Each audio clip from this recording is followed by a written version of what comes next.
ಕೂಡ ಒಂದು ವಿದ್ಯಾರ್ಥಿಗಳ ಜೊತೆ ಫ್ರೆಂಡ್ಲಿಯಾಗಿ ಪರೀಕ್ಷೆಯನ್ನು ಮಾಡಬೇಕು. ಅವರದ್ದು ಮೊಬೈಲು ಅಥವಾ ಬೇರೇನೋ ಅವರು ಸೆಂಟರ್ಗೆ ತರುವ ಹಾಗಿಲ್ಲ, ಎಲೆಕ್ಟ್ರಾನಿಕ್ ಗ್ಯಾಜೆಟ್ಸ್ ಎಲ್ಲ ಅದನ್ನು ತಪಾಸಣೆ ಮಾಡೋದಕ್ಕೂ ಕೂಡ ಒಂದು ಸರಿಯಾದ ರೀತಿಯಲ್ಲಿ ಮಕ್ಕಳಿಗೆ ಯಾವುದೇ ಆತಂಕ ಆಗದ ರೀತಿಯಲ್ಲಿ ಮಾಡಬೇಕು ಅಂತ ಸೂಚನೆಯನ್ನು ಕೊಟ್ಟಿದ್ದೇವೆ. ಈ CCTV ಏನು ವೆಬ್ಕಾಸ್ಟಿಂಗ್ ಆಗುತ್ತೆ ಅದನ್ನು ಸ್ಟೇಟಲ್ಲಿ ಕೂಡ ವ್ಯೂ ಮಾಡುವ ವ್ಯವಸ್ಥೆ ಇದೆ.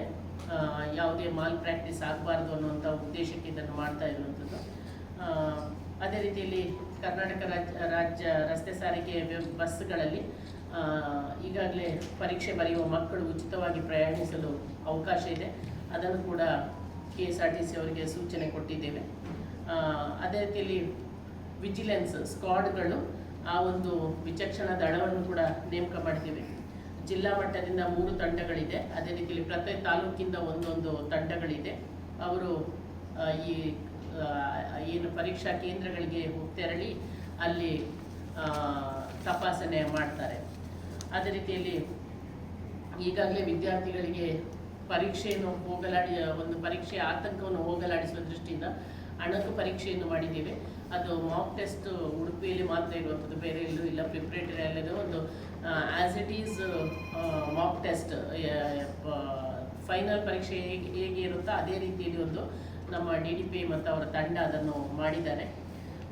ಮತ್ತು ಈಗಾಗಲೇ ನಿಮಗೆ ಗೊತ್ತಿರುವ ಹಾಗೆ ಎಲ್ಲ ಸೆಕ್ಷನ್ 144 ಕೂಡ ಜಾರಿಗೊಳಿಸಿ ಆ ದಿನದಿಂದ ಜಾರಿ ಇರುತ್ತೆ. ಎಕ್ಸಾಮಿನೇಷನ್ ಸೆಂಟರಿಂದ 200 ಮೀಟರ್ ವ್ಯಾಪ್ತಿಯಲ್ಲಿ ಸೆಕ್ಷನ್ 144 ಜಾರಿ ಇರುತ್ತೆ. ಯಾರೇ ಪೇರೆಂಟ್ಸ್ ಆಗಲಿ ಗುಂಪು ಕೊಡುವಂಥದ್ದು ಅಥವಾ ಪರೀಕ್ಷಾ ಕೇಂದ್ರದ ಒಳಗಡೆ ಬರುವಂಥದ್ದು ಇದಕ್ಕೆ ಅವಕಾಶ ಇಲ್ಲ. ಅದೇ ರೀತಿಯಲ್ಲಿ ಮುಖ್ಯವಾಗಿ ಎಲ್ಲ ವಿದ್ಯಾರ್ಥಿಗಳು ಸಮಯಕ್ಕೆ ಸರಿಯಾಗಿ ಬರಬೇಕು. 1 ಗಂಟೆ ಮೊದಲೇ ಬೇಗ ಬಂದು ಅವರ ಕೊಠಡಿ ಸಂಖ್ಯೆ, ಯಾಕಂದರೆ ಇಲ್ಲಿ 278 ಸ್ಕೂಲ್ಗಳಿಗೆ 51 ಸೆಂಟರ್ಸ್ ಇರೋದು. ಅಕ್ಕಪಕ್ಕದ ಸ್ಕೂಲ್ಗಳವರು ಒಂದು ಸೆಂಟರ್ಗೆ ಬರ್ತಾರೆ. ಅಲ್ಲಿ ಬಂದಾಗ ಅವರಿಗೆ ಹುಡುಕುವುದು, ಕೊಠಡಿಗೆ ಹೋಗುವಂಥದ್ದು, ಹಾಲ್ ಟಿಕೆಟ್ ನೋಡುವಂಥದ್ದು ಎಲ್ಲ ಸ್ವಲ್ಪ ಗೊಂದಲ ಇರುತ್ತೆ ಅಥವಾ ಸ್ವಲ್ಪ ಕಷ್ಟ ಆಗುತ್ತೆ. ಅದರಿಂದ ಹೊಸ ಪ್ಲೇಸ್ಗೆ ಬರುವಾಗ ಆ ಕಾರಣಕ್ಕೋಸ್ಕರ ಅವರು ಮೊದಲೇ ಸ್ವಲ್ಪ 1 ಗಂಟೆ ಮೊದಲೇ ಸಮಯಕ್ಕೆ ಸರಿಯಾಗಿ ಎಲ್ಲ ವಿದ್ಯಾರ್ಥಿಗಳು ಬರಬೇಕು. ಬಂದು ಅವರವರ ಕೊಠಡಿಯಲ್ಲಿ ಹೋಗಿ ಅವರು ಕುಳಿತುಕೊಳ್ಬೇಕಾಗತ್ತೆ. ಕಂಪ್ಲೀಟ್ ಮೊಬೈಲ್ ಫೋನ್ ಬ್ಯಾನ್ ಇದೆ. ಅದೇ ರೀತಿಯಲ್ಲಿ ಅದರ ಬ್ಲೂಟೂತ್ ಇರ್ಬೋದು, ಸ್ಮಾರ್ಟ್ ವಾಚ್ ಇರ್ಬೋದು, ಮೊಬೈಲ್ ಫೋನು ಇಂಥ ಎಲ್ಲದಕ್ಕೂ ಕೂಡ ಯಾವುದನ್ನು ಕೂಡ ಪರೀಕ್ಷಾ ಕೇಂದ್ರಕ್ಕೆ ತರುವುದಕ್ಕೆ ಅವಕಾಶ ಇಲ್ಲ. ಈವನ್ ಇನ್ವಿಜಿಲೇಟರ್ಸ್ ಕೂಡ ಮೊಬೈಲ್ ಫೋನು ಕ್ಲಾಸ್ ರೂಮಿಗೆ ತಗೊಂಡು ಹೋಗೋದಕ್ಕೆ ಅವಕಾಶ ಇಲ್ಲ. ಅದನ್ನು ಈಗಾಗಲೇ ಇನ್ವಿಜಿಲೇಟರ್ಸ್ಗೆ ಕೇಳಿದ್ದೇವೆ.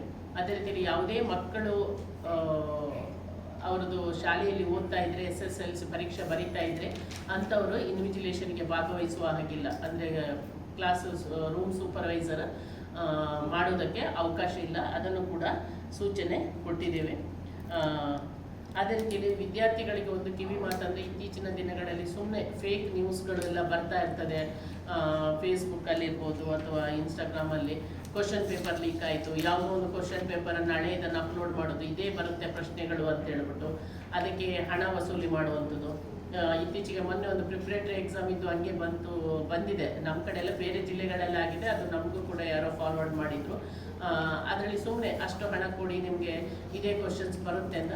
ಅದಕ್ಕೆ ವಿದ್ಯಾರ್ಥಿಗಳು ಯಾವತ್ತೂ ಕಿವಿ ಕೊಡಬಾರ್ದು. ಯಾವುದೇ ಕ್ವಶನ್ ಪೇಪರ್ ಲೀಕ್ ಆಗುವ ಸಾಧ್ಯತೆಯೇ ಇಲ್ಲ. ಅದಕ್ಕೆ ಅಷ್ಟು ಬಂದೋಬಸ್ತ್ ವ್ಯವಸ್ಥೆಯನ್ನು ಮಾಡ್ತಾ ಇದ್ದೇವೆ. ಅದರಿಂದಾಗಿ ಯಾವುದೇ ಆ ರೀತಿಯ ಸುದ್ದಿ ಬಂದಾಗ ಅದರ ಕಡೆ ಗಮನ ಕೊಡಬಾರ್ದು. ಮತ್ತು ಯಾರಾದರೂ ಹಣ ಕೇಳಿದರೆ ಹಣ ಕೊಡುವಂಥದ್ದನ್ನು ಮಾಡಬಾರ್ದು. ಎಲ್ಲ ವಿದ್ಯಾರ್ಥಿಗಳು ಕಾನ್ಫಿಡೆಂಟ್ ಆಗಿ ಎಕ್ಸಾಮ್ ಬರೀಬೇಕು. ಯಾವುದೇ ರೀತಿಯಲ್ಲಿ ತೊಂದರೆ ಆಗದ ರೀತಿಯಲ್ಲಿ ವ್ಯವಸ್ಥೆಯನ್ನೆಲ್ಲ ಮಾಡ್ತಾ ಇದ್ದೀವಿ. 1ರಿಂದ ಏಪ್ರಿಲ್ 4 ತನಕ SSLC ಪರೀಕ್ಷೆ ನಡೀತಾ ಇದೆ. ಈ ಹಿನ್ನೆಲೆಯಲ್ಲಿ ಈ ಪತ್ರಿಕಾಗೋಷ್ಠಿಯನ್ನು ಕರೆಯಲಾಗಿದೆ. ಮುಖ್ಯವಾಗಿ 21ರಿಂದ ಏಪ್ರಿಲ್ 4 ತನಕ ಎಲ್ಲ ಏನು 6ರಿಂದ 7 ಸಬ್ಜೆಕ್ಟ್ ಏನಿದೆ ಆ ಸಬ್ಜೆಕ್ಟ್ಗಳ ಪರೀಕ್ಷೆ ನಡೀತದೆ. ಮುಖ್ಯವಾಗಿ ಈ ಒಂದು ಪರೀಕ್ಷೆಗೆ ನಮ್ಮ ಉಡುಪಿ ಜಿಲ್ಲೆಯಲ್ಲಿ 14,153 ಮಕ್ಕಳು ಪರೀಕ್ಷೆಯನ್ನು ಬರೀತಾ ಇದ್ದಾರೆ. ಇದರಲ್ಲಿ 7,152 ಹುಡುಗರಿದ್ದಾರೆ. ಅದೇ ರೀತಿಯಲ್ಲಿ 6,646 ಹೆಣ್ಣುಮಕ್ಕಳಿದ್ದಾರೆ. ಅದೇ ರೀತಿಯಲ್ಲಿ ರಿಪೀಟರ್ಸ್ ಮತ್ತು ಪ್ರೈವೇಟಾಗಿ ಎಕ್ಸಾಮ್ ತಗೊಳ್ಳುವವರು ವಿದ್ಯಾರ್ಥಿಗಳು ಇದ್ದಾರೆ. ಅದ್ರ ಜೊತೆಗೆ ನಮ್ಮಲ್ಲಿ ಪರೀಕ್ಷಾ ಸೆಂಟರ್ಸ್ ಇರುವಂಥದ್ದು ಒಟ್ಟು 51 ಪರೀಕ್ಷಾ ಸೆಂಟರ್ಸ್ ಇದೆ. ಒಟ್ಟು SSLC ಪರೀಕ್ಷೆ ಬರೆಯುವಂಥ ಶಾಲೆಗಳ ಸಂಖ್ಯೆ 272. ಇದರಲ್ಲಿ ಗೌರ್ಮೆಂಟ್ ಸ್ಕೂಲ್ಸು, ಏಡೆಡ್ ಮತ್ತು ಅನ್ಏಡೆಡ್ ಎಲ್ಲ ಸೇರಿ 272 ಹೈಸ್ಕೂಲ್ಗಳ ವಿದ್ಯಾರ್ಥಿಗಳು ಬರೀತಾ ಇದ್ದಾರೆ. 51 ಸೆಂಟರ್ಸ್ ಇದೆ. ಇಲ್ಲಿ ಕ್ವಶನ್ ಪೇಪರ್ಸ್ ಬರುವಂಥದ್ದು ಈಗ ಬರ್ತಾ ಇದೆ ನಮಗೆ, ಅದೆಲ್ಲ ಕಾನ್ಫಿಡೆನ್ಷಿಯಲ್ ಇರುವಂಥದ್ದು. ಅದನ್ನು ಟ್ರೆಷರಿಯಲ್ಲಿ ನಾವು ಡೆಪಾಸಿಟ್ ಮಾಡ್ತಾ ಇದ್ದೇವೆ.